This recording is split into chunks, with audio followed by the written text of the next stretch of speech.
One of the things that I always share with people is that today, that which you're doing today, the choices, the decisions you're making today, are the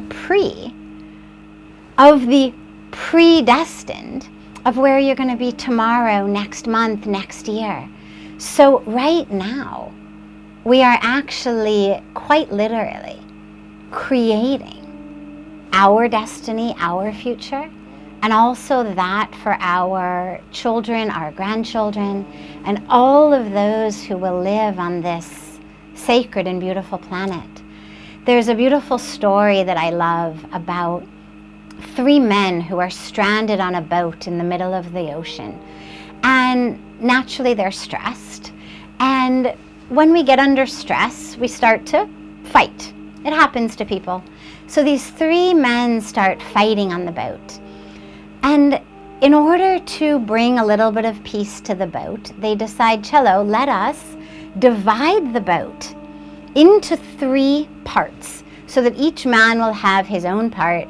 Nobody will encroach on anybody else's part, and at least kam se kam shanti se rahenge, even though we are stranded in the ocean.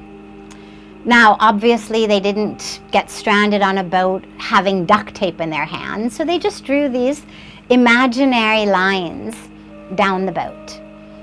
And that worked until one day when 2 of the men notice that there's a leak in the 3rd man's part of the boat, and water is coming into the boat. And the 2 men yell at the 3rd man, "Stop up the leak. This boat's going to sink, we're all going to drown." And the 3rd man says, "Oh, what are you worried about? It's only leaking in my part of the boat." And I love that story joke because we all understand intuitively that a leak in any part of a boat is going to bring the entire thing down. There's no such thing as my part of a boat. Once there's water in the boat, the entire boat is going down. And yet we do the same things in our lives. We create these imaginary, artificial sort of boundaries and borders between us and others, us and those who are under great threat, us and those who are the ones most likely to be immediately impacted, whether it's by lack of water, whether it's by lack of food, whether it's by rising ocean levels, whether it's by general poverty or lack of human rights. Whatever it may be, those of us privileged to live with abundance tend to see ourselves as safely separate from those under threat. But the boat story reminds us there's actually only one boat. We may have drawn invisible and imaginary lines on the basis of country or continent or socioeconomic status. But there's only one boat, and we're all in that boat. And when it sinks, we're all going to drown. And so that's really where we are in many ways today with what's happening with climate change, and especially with what's happening to water. And COVID, this pandemic, has made it so clear to us that we are not separate. That which, some people were eating at a meat market in central China has rippled out and wreaked havoc in every single corner of the world, every home, every school, every office building. Not a home has been left untouched by the dietary habits of some people in central China. So it's really shown us there is no place that any of us end and the other one begins. We're all in this together. We had thought pre-COVID, we had thought that our greatest security was going to come through guns and missiles. If we just could accumulate enough guns, enough missiles, enough bombs, we would be secure. And then, of course, COVID came and we realized that much more than guns and missiles and bombs, We needed gloves and masks. And we realize as we look at the pandemic and as we look at climate change, that ultimately there is no security without sustainability. Because I could have all the guns, all the missiles, all the bombs, but if I don't have water to drink, if there isn't clean air to breathe, who am I going to bomb? So our security, the definition of our security now, really needs to change into being one of sustainability. And the definition of peace needs to expand into not only refraining from killing each other with guns and missiles and bombs, but actually to ensuring that all people of all races, all religions, all colors, all cultures have access to safe and clean water. Because water, we know it's our life. It is us. It is our life from the 9 months that we spend in the womb of our mother to that which satiates our parched throats or irrigates our land, to that which makes up our body, to that which flows beneath us in the groundwater into our rivers. Water is life. And where our rivers end and our lives begin, it's impossible to tell. So, as we are at this state today, we realize how dire the situation is. We cannot live without water, and yet statistics are telling us, the United Nations predicts that by 2040, we will only have half the drinking water that we need. India is on par to be there by 2030. That's basically tomorrow. Half the drinking water that we need. And of course, without water, nothing can happen. We're already at a point where almost 1 billion people, just under 1 billion people already don't have access to safe and sufficient water. About 500,000 children, 5 lakh children, are dying every year simply due to lack of clean water. So we're now in this critical situation where not only is it the water, but it's everything that the water does for us. All of the food that we need. The International Food Policy Research Institute did a study showing that almost 5 billion people, more than half of the world's population, and half of the global grain production will be at very, very severe risk due to lack of water in just a couple decades. So what do we do? Number one, yes, on a global level, on a national level, we insist, absolutely insist, that our governments take the steps to protect and to preserve our water, to lower our carbon emissions, to ensure that we are moving in the right direction with regard to sustainable energy, renewable energy. And yes, we insist that from the governments to the courts to the police, that laws are made and laws are enforced without corruption about everything ranging from water usage to pollution, whether it's that which is spewing into our air or into our soil and into our groundwater. We insist and we vote for those leaders who we know are moving in the right direction sustainably.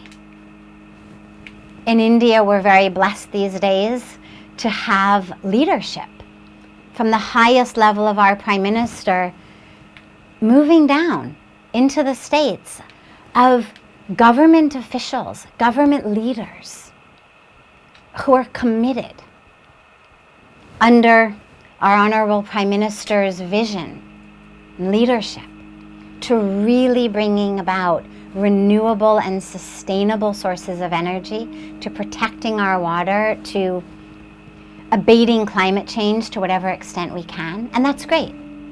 And we should be very glad for that. But it's not enough. We need to go beyond just what we are demanding of our governments, what we're demanding of our courts or demanding of the police, into what are we demanding of our own communities and our own selves. Well, on community levels, it's critical that we promote large-scale water conservation, whether it's through groundwater recharging initiatives, rainwater harvesting, tree plantations, so many different programs, that as communities we need to come together on the ground level to do whatever we can. If every community came together to harvest their groundwater, to recharge their groundwater, to be planting trees, it would make a huge difference. On a community level, we also need to make sure that we remove these taboos that tend to be very prominent in India around reusing wastewater. Treated wastewater should very easily and everywhere be used in so many ways, so many places. Okay, we're not going to drink it. We're not going to bathe in it. But it can be used in our gardens. It can be used for irrigation. It can be used so many places. But there's definitely a little taboo around wastewater. And that's something that as communities we need to come together and realize that the time is there. 10 years ago, nobody was talking about open defecation. Nobody was talking about toilets. And then Modi ji came and brought in the Swachh Bharat Abhiyan, and suddenly everybody was talking defecation and toilets. Brooms. We need to do the same thing around wastewater. We need to remove taboos about things that are generally not talked about or not used, and suddenly make it the new normal. But also on an individual level, and this is where it's most critical, because we've got the greatest power to bring about change in our own lives. And there's so many ways that we can. Agriculture is one of the greatest contributors to lack of water, to water wastage, as well as to climate change.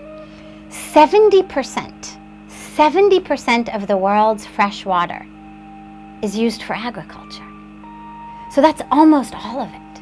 So we need to look at what type of agriculture are we doing if we're only going to have 50% of the fresh water that we need very soon. How are we going to do agriculture? Well, the single greatest and most important piece of agriculture to change is ending animal agriculture, ending the meat industry. Thankfully, here in India, most of us are vegetarians, but across the world, animal agriculture is one of the greatest contributors to climate change. It contributes twice as much to our gases and emissions and climate change as plant agriculture, twice as much. Studies have been shown that by 2050, if we started now and we made significant dietary changes, by 2050, we could free up several million square kilometers. Millions of square kilometers. Imagine how much food we could grow for people. Several million square kilometers of land, and we could reduce global carbon emissions by up to 8 billion tons a year. 8 billion tons a year, just by changing our diet to a plant-based diet. In just the United States, the livestock, the cows, the pigs, the chickens who are going to become the hamburgers and the hot dogs and the chicken McNuggets, they actually produce 10 times more defecation than the entire population of the United States. And we know that methane gas is one of the greatest causes of climate change, of global warming. And 10 times that which people are producing, the livestock's producing. Animal agriculture puts 32 billion tons a year. I'm going to repeat that. 32 billion tons a year of carbon dioxide into the air, which is 51% of all global greenhouse emissions. And that's critical to realize, because what that does is it makes animal agriculture the single greatest contributor to the greenhouse gases. Single greatest contributor. 51% of carbon emissions into the air are coming from animal agriculture. Now, you think about water. Here we are today talking about water. Well, about 92%, which is kind of close to 100%, of the fresh water, the drinking water that we have on Earth, is used in farming. And a third of that is used for rearing livestock. Now, what that means is that almost 30% of the fresh water that we have, call it 26, 27% of the fresh water that we have on planet Earth is used for animal agriculture. That's crazy. If we stopped with the meat industry, if we stopped with animal agriculture, look at how much water we could free up. And just to put that on an individual basis, if you go out with just a couple friends for a meal of hamburgers, the amount of water that is used in the production of that 1 pound of beef, 1 pound of beef, so a couple of friends have hamburgers, 1 pound of beef, that's almost 10,000 liters of water. 1 pound of beef. Now, again, to put that into individual understanding, that's approximately the same amount of water that you use in bathing every day for 6 months. Now, what that means is if you care about water and you want to keep eating hamburgers, you would have to not bathe for 6 months every time you went out for a meal of hamburgers with your friends. Chicken is about 1/3 of that. So for chicken, you'd have to not bathe for 2 months after going out for a meal of chicken McNuggets. So the question is, are we prepared to make such a simple change in our diet in order to free up all of that water? And these are the choices that are offered to us, that are possible for us. And it's so simple. It's certainly a lot easier than not traveling. It's certainly a lot easier than not driving anywhere. It's certainly a lot easier than never getting on an airplane, not having an air conditioner, not using your computer, not using electricity. And the impact is so many times more. And obviously, the meat industry also is a massive contributor to world hunger and to so much else. I won't go there now. But simply making that choice and sharing that choice with your friends, sharing it with your community, even if they don't go 100% vegetarian, every meal that people choose to eat veg instead of non-veg is freeing up almost 10,000 liters of water. Another way, go organic. The amount of pesticides and fertilizers, chemicals that are used in agriculture, vegetarian agriculture, fruits, vegetables, grains, is polluting our soil, polluting our groundwater to such an extent that so many people are getting deathly ill. Both those who work in the fields with the chemicals, as well as those who are drinking the water, as well as those who are eating the products. If we demand organic from our food, from our cotton, the pesticides, the fertilizers that are used in cotton farming around the world are a massive source of toxins in our groundwater and therefore into our rivers. In the law of supply and demand, we know if we demand it, the supply will be there. In the West, it's there so much. In the West, you can get everything organic. It's coming slowly in India, but the more demand there is, the more supply there will be. Every time we choose organic, we are saving that soil, that groundwater, that river from being flooded with toxic chemicals. And lastly, our lifestyles.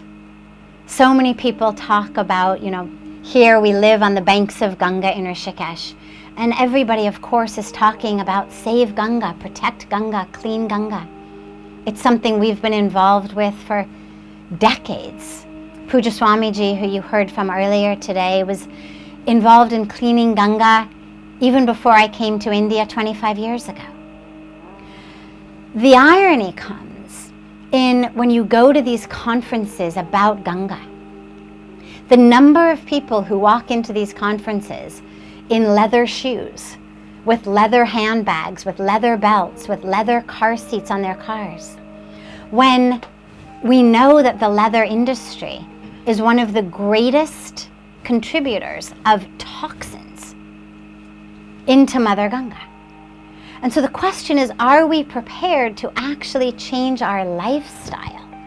Not just scream and shout, not just post or share things on Facebook, not just sign online petitions, not just go to conferences, but actually make choices that we're not going to buy anything produced in a factory where the waste is dumping into our soil, dumping into our groundwater, dumping into our rivers, or spewing into our air. Those are choices that we have the power to make. We've got the power of our votes, and we've got the power of our notes. Using our notes, whether it's dollars, euros, British pounds, rupee notes, whatever currency our notes are, can we use that power to buy only those things that are produced sustainably, whether it's clothing, whether it's handbags, whether it's shoes, whether it's coffee, tea, chocolate. All of these things are massive contributors to toxins in the soil, in the groundwater, in our rivers. And lastly, we live simply. We live simply so that others may simply live, because everything we buy is produced in a factory somewhere. And it's very likely that even if those factories are not lining the banks of Ganga or some other river, that their waste is entering soil and groundwater, is ultimately entering water bodies, or being spewed into the air only to be brought down with rain. So let us live simply, live consciously. Let every minute of our lives be in alignment with what we believe, what we know to be true. And let us work for water. Everyone across the world gets up every day and goes to work to make money so that their children can have a better life, a better education. And that's beautiful and wonderful, or hona bhi chahiye. But if we can work 10%, 15% of the time to ensure that our children actually have water to drink, actually have air to breathe, then that's going to ensure that whatever else we leave them, the education, the cars, the houses, the money, that they actually can enjoy and benefit from that. Natho, it doesn't matter what great education you can give them, how much money you can leave them, what opportunities you can give them. Agar peene ka pani nahi hai, or the pani they're drinking is toxic and they're getting sick, or their children are getting sick, to fayda kya hua? So let us actually commit to working for it, at least 10 or 15% of our time. If our children get left a little bit less money, chalega. At least they'll have the great gift of clean air, clean water, and a future that is healthy and sustainable, in which they can have children. And they can be sure that those children will have water to drink and air to breathe.